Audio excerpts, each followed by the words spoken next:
Hello everyone, I'm Charlie and this is One Guy's Opinion. So, this week I am going to talk about some back issues that I got this week, and I'll kind of share my thoughts on the last Supergirl arc before the New 52. Uh, as you know, my shop, one of the smaller shop that I go to, has delayed my books. So hopefully, they said today they will be getting the books. Uh, so I'm going to go tomorrow, Saturday, to pick them up. And you know, I hope they're there. I hope they aren't delayed more. Um, so I could, cause I missed like 2 weeks of books. I'm still missing Superman that came out this week, and you know, I don't want to have you know start accumulating books and either do a really long video like I did last time. Uh, so to kind of shorten things out, um, you know, I will be showing and talking about two back issues that I got. One sort of like a back issue, but it came out on sale last week. Um, so that way, when I do the reviews for this week's books, I can basically just get the back issues out of the way now, and I have to show them again on that video and talk about one specific book that I got, which will just make it longer. Um, so first up, my back issue, Buffy the Vampire Slayer season 8, number 24. Yep, number 24. So that's another addition to my season 8 books. Pretty much I'm getting closer to the end of the season 8 run, at least of all the books that my shop has. I do have a few gaps there. They actually have, like, I thought the earliest issue was, I believe, number 10. I got number 10 or number 11. They actually have issue 5, but it's like a ultra rare cover, a variant cover. So that's going around $9 in like real terms, maybe 77 bucks based on their weird exchange rate thing they have. Anyways, moving on to this little gem here, Miss Marvel number 1. This is the 6th printing, which went on sale uh, last week, and actually I saw the 4th printing, but it had a crease at the bottom corner, and that didn't look so good. Anyways, now looking at the regular artist art, I really I really like the art, um, and the coloring. It kind of reminds me a little bit on the coloring that on Kenneth Rocaford's art on you know most of his books that he does. It's sort of like sort of very brownish in color. Not very bright, sort of almost sort of like a painted feel to the coloring. Um, yeah, but I really enjoy the art. I really like the art. Beautiful. Actually, it's very beautiful art. Um, the story itself as an introduction issue origin, because she does get her powers right at the end of the issue. It works well. We're introduced to the character, to her family and friends. I can really see the charm in the character herself.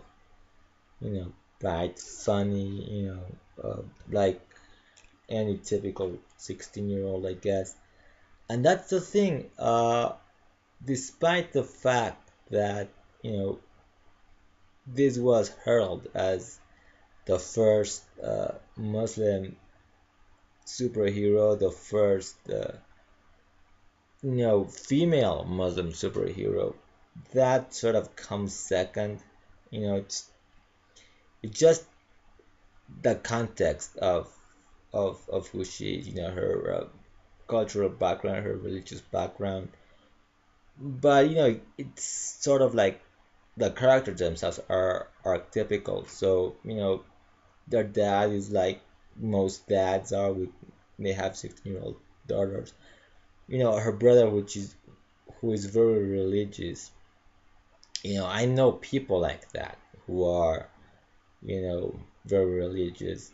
For example, here in Mexico, we're a Catholic country, uh, and there are a ton of people who are very Catholic, very devout. I have aunts who are like that. So,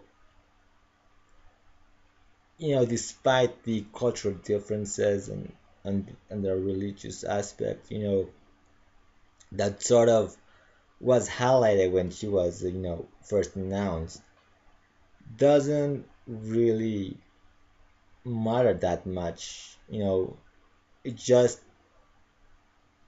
not that important for the story itself. Uh, it could be any sort of situation. She feels like an outsider, and there are because of her religion and her culture. But there are other reasons why. But teenagers themselves, we felt like outsiders before. When we were younger, because of our various different interests. Um, some of us were like nerdy kids who liked science. Some of us, you know, are always trying to fit into a certain group. Uh, so again, very relatable. And the charm, though, like I said, she's a very well defined character. Three dimensional. With you know in three-dimensional, well developed, and with her own little interests and her own little dreams, and who doesn't like that. So it does sort of fall into like you know the idea of like I said, the original Buffy series. Again, with Buffy, very similar. She was an outsider because of her being the chosen one. So she wants to have a normal life and fit in. Uh, but because of her situation, she's always gonna be an outsider. Um, so the same thing falls here. But the situation themselves, the character herself, very relatable. Uh, I hope this book lasts a long time. Uh, but whatever rumors are going on about Marvel for next year, and Marvel itself themselves, continuously doing these little reboots every, sometimes, I mean, I think they allow writers to tell their stories, but and not really have anybody else handle the stories after, which I think it's very frustrating. You're gonna introduce characters and just give them a limited amount of time, you know unless somebody else comes up with something new. So anyways, I'll be sticking with this book for a while, so I'll be catching up with it while I wait for issue 8. my shop pretty much has every issue, uh, first printings to like second, third printings of the earlier issue. The like they have like from 3 to 6. I didn't see issue 2, but you know it'll be easy to get caught up with the story. Anyways, moving on so I don't repeat myself. Supergirl number 65 through 67.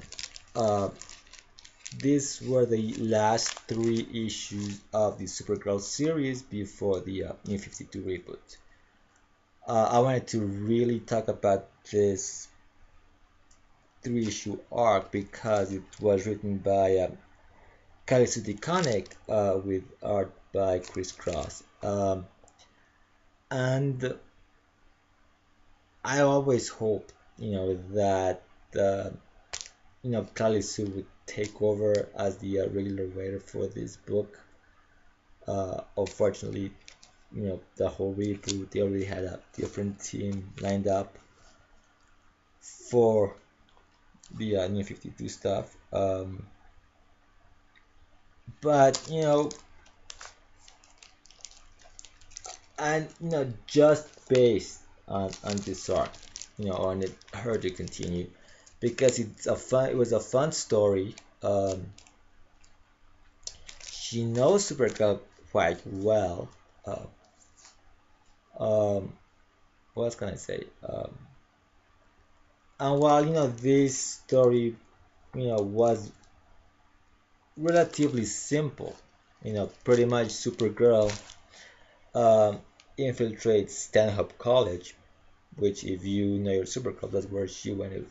That's where she studied in the Silver Age. Uh, to find out why kids, very bright kids, were going missing. The story sort of started with Lois Lane encountering this girl, who was out of her wits. Then they're attacked by robots, and Supergirl, along with Starman, the blue skin Starman, Mikal, who was at the time she was part of the Justice League, shows up, and that sort of kicks off, Lois trying to discover why these kids went missing, and so Supergirl, being in that age range, you know, was convinced by Lois to sort of help her infiltrate and find out uh, what was going on. As it turns out, the college president had hired Professor Ivo to get these kids for this sort of. I never really understood that part though. Some sort of, you know, knowledge library, something like that. They were just like stealing all the knowledge out of the kids' heads. Thing I would say. Um, something like that. Um, Something like that. They were put like in stasis, and their brain would be sucked or something. It's very sort of sci-fi crazy idea there. Of course, Supergirl does save the day because as she's investigating, it turns out that she meets this guy named Henry, who along with his friends who call themselves the Silk Pajama Society, were also pretty smart kids, and they were trying to discover themselves why these kids went missing. So Supergirl, like I said, she infiltrates um, through a recruitment week. So she spends a few days, I think about a week or something like that, uh, in the college, to see if she would wanna go to that school. So she makes a new friend. She meets this Henry guy and his friends, and go on this adventure, uh, underneath the secret tunnels, from, that the college had probably since it was founded, uh, and that leads them to the lab where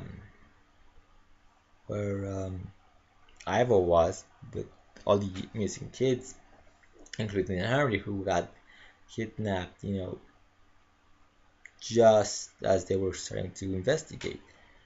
Uh, and there's a little romance there as well between Supergirl and or Linda Lane, as she was being called in the story, because her actual secret identity at the time was Linda Lang. Um, uh, she started to have a few romantic feelings for him.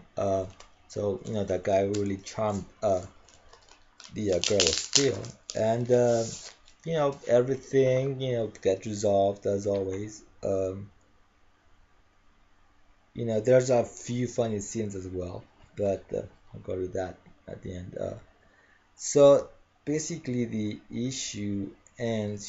She comes back, after everything's over, and there's this nice little scene, and it ends with this thing here. So it's a very fun story. Like I said, it's got lighter-hearted, and there's like this really funny scene. I don't remember what it's in.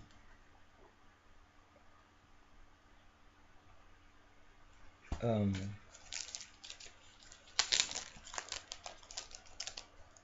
Give me a second. Here. I'm trying to find probably one of my favorite scenes in the whole arc.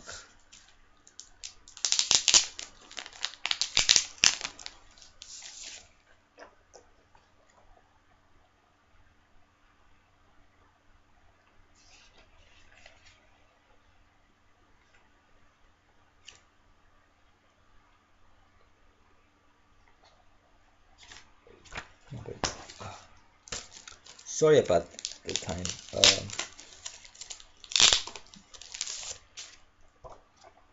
Basically,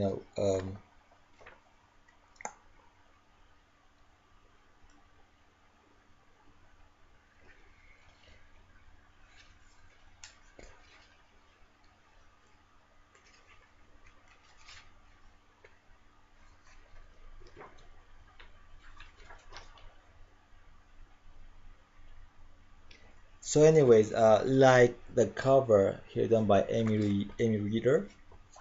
Amy Reeder did? Yeah, Amy Reeder did the cover for this one. So you know basically it really tells us what these issues are about. And here Supergirl ends up fighting, well, Linda, her first ends up fighting a bunch of robot rats, that are guarding the lab. uh, and there's this like funny scene where there's like this bunch of rats coming, so she tells everyone to start grabbing stuff to cover the entrance. So suddenly we get seeing Supergirl carrying this big locker, and I was like, what the and we're like and she said like, what, I work out. We're like, oops.